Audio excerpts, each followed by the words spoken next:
Topic है radio activity. Radio activity मतलब कि कुछ natural elements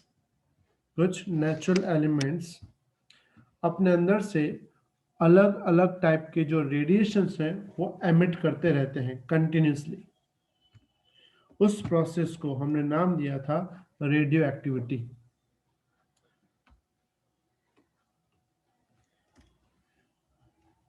Radiations emitted by some natural elements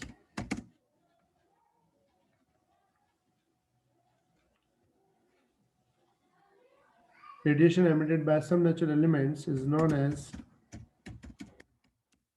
radioactivity.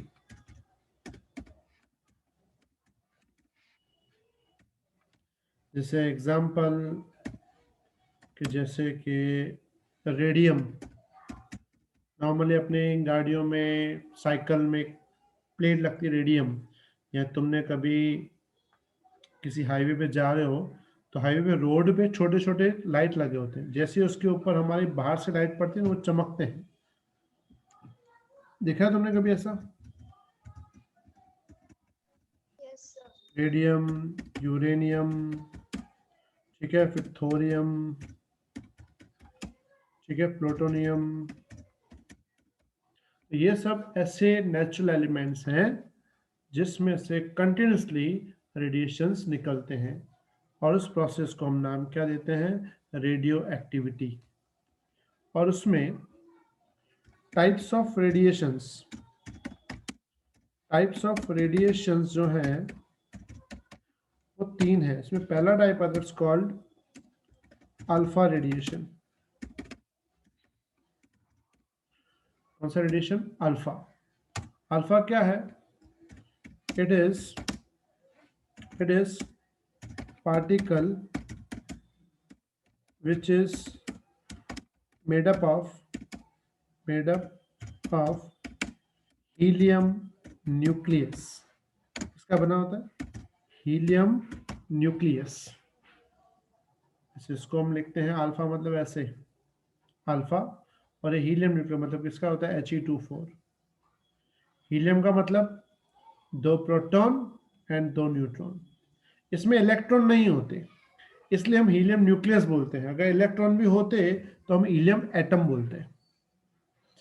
ये पहला रेडिएशन। दूसरा जो radiation it's called beta radiation. Beta radiation कैसा होता है?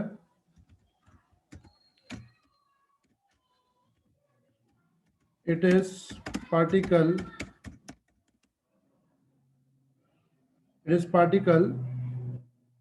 has same value of mass and charge as electrons। ये पार्टिकल है जिसके पास मास और चार्ज सेम होते हैं। किसके जैसे? इलेक्ट्रॉन जैसे। मतलब हम बोल सकते हैं beta is one type of electron. इसको हम सिंबल देते हैं बीटा। मतलब बीटा एक्चुअल में कौन है? इलेक्ट्रॉन है। लेकिन बीटा में 2 टाइप इलेक्ट्रॉन के आते हैं, पॉजिटिव इलेक्ट्रॉन और नेगेटिव इलेक्ट्रॉन। लेकिन बाकी प्रॉपर्टी इलेक्ट्रॉन जैसी है, मास भी और चार्ज भी। और तीसरा है गामा रेडिएशन।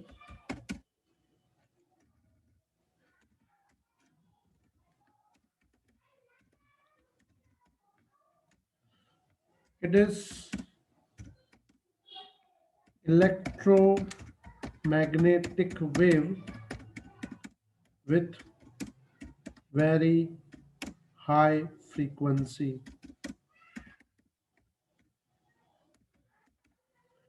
ये एक इलेक्ट्रोमैग्नेटिक वेव है जिसके पास फ्रीक्वेंसी बहुत ज्यादा होती है। समझ में बेटा बात?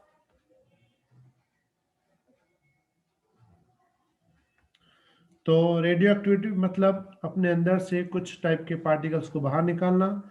उस पार्टिकल में 3 टाइप के पार्टिकल पॉसिबल होते हैं, अल्फा, बीटा और गामा। अल्फा क्या है? एक पार्टिकल है हीलियम का बना हुआ। बीटा खुद इलेक्ट्रॉन है और गामा एक इलेक्ट्रोमैग्नेटिक रेडिएशन है। समझ में आई यहाँ तक बात? Yes sir. अब मुझे बता सकते हो इन तीनों में से चार्ज किसके पास होता है? इलेक्ट्रिक चार्ज किसके पास होगा? Sir alpha and beta. Alpha के पास भी, बीटा के पास भी। गामा के पास चार्ज नहीं होगा। अल्फा के पास चार्ज होगा +2e और बीटा के पास चार्ज कितना होगा? e। वो नेगेटिव e भी हो सकता है, पॉजिटिव e भी हो सकता है। और गामा के पास कोई चार्ज नहीं होगा। समझ में आई सबको बात? Yes sir. एक और इम्पोर्टेंट बात, जिसके पास चार्ज ज्यादा होता है उसका आयोनाइजेशन पावर भी ज्यादा होता है, क्योंकि आयोनाइजेशन का मतलब है किसी और के इलेक्ट्रॉन को अपनी तरफ अट्रैक्ट करना। तो सिंपल बात है, जिसके पास इलेक्ट्रिक चार्ज ज्यादा उसका आयोनाइजेशन पावर ज्यादा। तो तुम्हें अगर क्वेश्चन ऐसा पूछे alpha particle, beta particle, gamma particle, इन तीनों में से आयोनाइजेशन पावर किसका ज्यादा है, तो क्या आंसर लोगे? अल्फा। अल्फा का आयोनाइजेशन पावर सबसे ज्यादा, बीटा का उससे कम, गामा का उससे भी कम। मतलब मैं यहाँ पे लिखूं अगर आयोनाइजेशन पावर, तो उसमें अल्फा सबसे ज्यादा, बीटा कम, गामा और भी कम। आयोनाइजेशन पावर के साथ साथ एक और पावर आता है, उसको बोलते हैं हम पेनिट्रेशन पावर। किसी को पता है what is meaning of penetration? Penetrate का मतलब होता है किसी भी रेजिस्टेंस को पार करके आगे निकल जाना। जैसे एग्जांपल, अगर तुम जिस रूम में बैठे हो उसका दरवाजा अगर बंद है, तो तुम क्या दरवाजे के दूसरी साइड जा सकते हो बिना उसके खोले? तो सिंपल बात है, नॉर्मल सिचुएशन में तुम नहीं कर सकते, क्योंकि तुम डोर को पेनेट्रेट नहीं कर सकते, उसको पार करके नहीं निकल सकते। पेनेट्रेशन का मतलब होता है किसी को भी पार करके निकलना। तो इन तीनों में से गामा सबसे ज्यादा पेनेट्रेट कर सकता है, बीटा उससे कम पेनिट्रेट करेगा, अल्फा उससे भी कम पेनिट्रेट करेगा। मतलब किसी को भी पार करके निकलना हो तो गामा इजीली पार कर सकता है, बीटा कम, अल्फा और भी कम। समझ में आया बेटा बात? Yes sir. क्लियर? तो ये हुए दो इसके पावर, आयोनाइजेशन और पेनिट्रेशन पावर। अब हम जो टॉपिक पढ़ने वाले हैं is called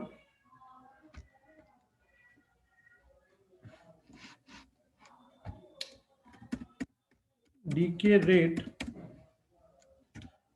off radio activity.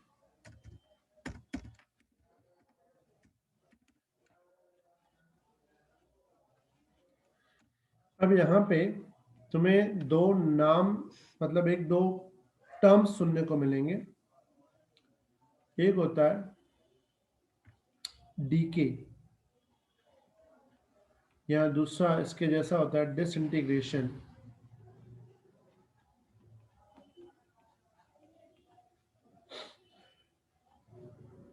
DK या डिसइंटीग्रेशन का मीनिंग है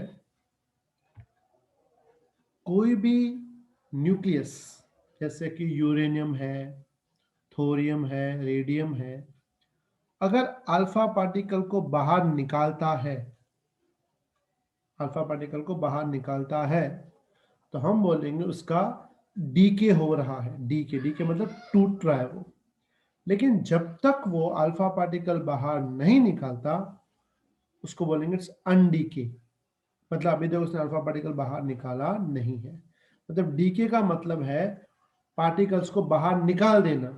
और अगर वर्ड यूज करें अनडीके, मतलब हम लोग पार्टिकल को भी बाहर नहीं निकाल रहे, या अनडीके या अनडिसइंटीग्रेशन। अनडिसइंटीग्रेशन, समझ में आया बेटा बात? डिसइंटीग्रेशन मतलब पार्टिकल्स बाहर निकल चुके हैं, अनडिसइंटीग्रेशन मतलब पार्टिकल्स अभी भी बाहर नहीं निकले हैं। समझ में आया बेटा बात? Yes, sir. तो यहाँ पे मैंने लिखा है डीके रेट। डीके रेट का मतलब क्या होता है? The number of particles decayed per unit time is known as disintegration rate या decay rate और एक्टिविटी में जितने पार्टिकल टूट रहे हैं पर यूनिट टाइम, उसको नाम की देते हैं डीके रेट या फिर एक्टिविटी। एक्टिविटी का मतलब होता है आई।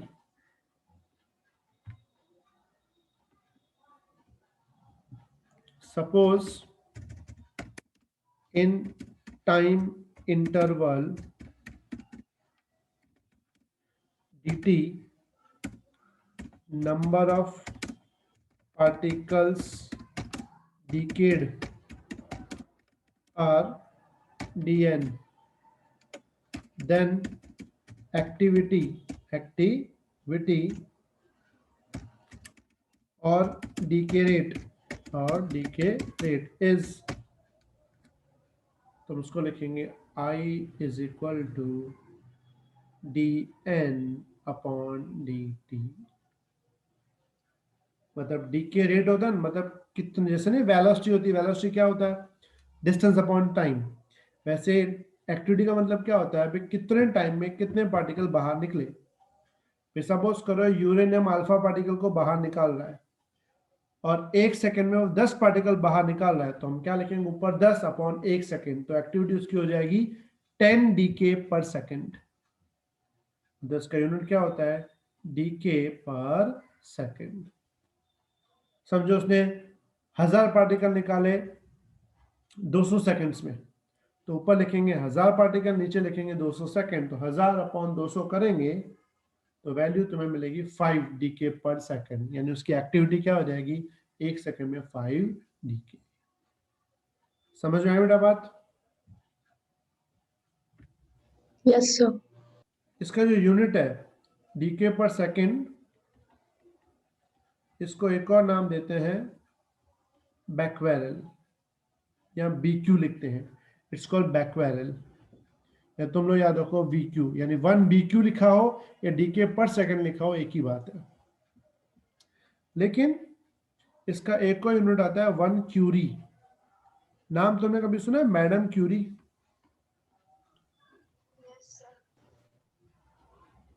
वन क्यूरी या 1 CI भी लिखते हैं। 1 क्यूरी क्या होता है? इट्स 3.7 10⁻10 डीके पर सेकंड। ये एक बहुत बड़ा यूनिट है कि जब 3.7 10⁻10 पार्टिकल्स टूट जाए हर सेकंड में, तो उसको नाम देते हैं 1 क्यूरी। लेकिन 1 क्यूरी बहुत बड़ा है, इसलिए नॉर्मली हम यूज क्या करते हैं? मिली क्यूरी, माइक्रो क्यूरी। समझ में आई सबको बात बेटा? Clear everyone? Yes, sir. किसी को डाउट? तो फिर से बोल रहा हूं, हम टॉपिक कौन सा पढ़ रहे हैं? Radio activity. रेडियो एक्टिविटी मतलब कुछ ऐसे न्यूक्लियस होते हैं जो अपने अंदर से कंटिन्यूसली पार्टिकल्स को बाहर निकालते रहते हैं नेचुरली। उस प्रोसेस को बोलते हैं रेडियो एक्टिविटी। और वो कौन से पार्टिकल्स बाहर निकालते हैं? तो वो 3 टाइप के पार्टिकल्स बाहर निकालते हैं: alpha particle, beta particle, gamma radiation. Alpha particle किसका बना होता है? हीलियम न्यूक्लियस का। बीटा पार्टिकल किसका बना होता है? प्योर इलेक्ट्रॉन का। गामा क्या है? तो गामा इलेक्ट्रोमैग्नेटिक रेडिएशन है। उन तीनों में अगर देखें तो उनकी तीनों के पास 2 टाइप के एनर्जीज होती हैं: ionisation power and penetration power. Ionisation power में अल्फा सबसे स्ट्रॉन्ग, बीटा थोड़ा कम, गामा और भी कम। लेकिन पेनिट्रेशन पावर में उल्टा, गामा सबसे स्ट्रॉन्ग, बीटा कम, अल्फा कम। फिर आता है डीके रेट। डीके रेट का मतलब होता है कि कोई भी बड़ा एलिमेंट जब अल्फा, बीटा, गामा पार्टिकल्स निकालता है तो हर सेकंड में कितने पार्टिकल्स बाहर निकालता है, उसको बोलते हैं डीके रेट। और डीके रेट का मतलब number of particles decayed per unit time is known as activity.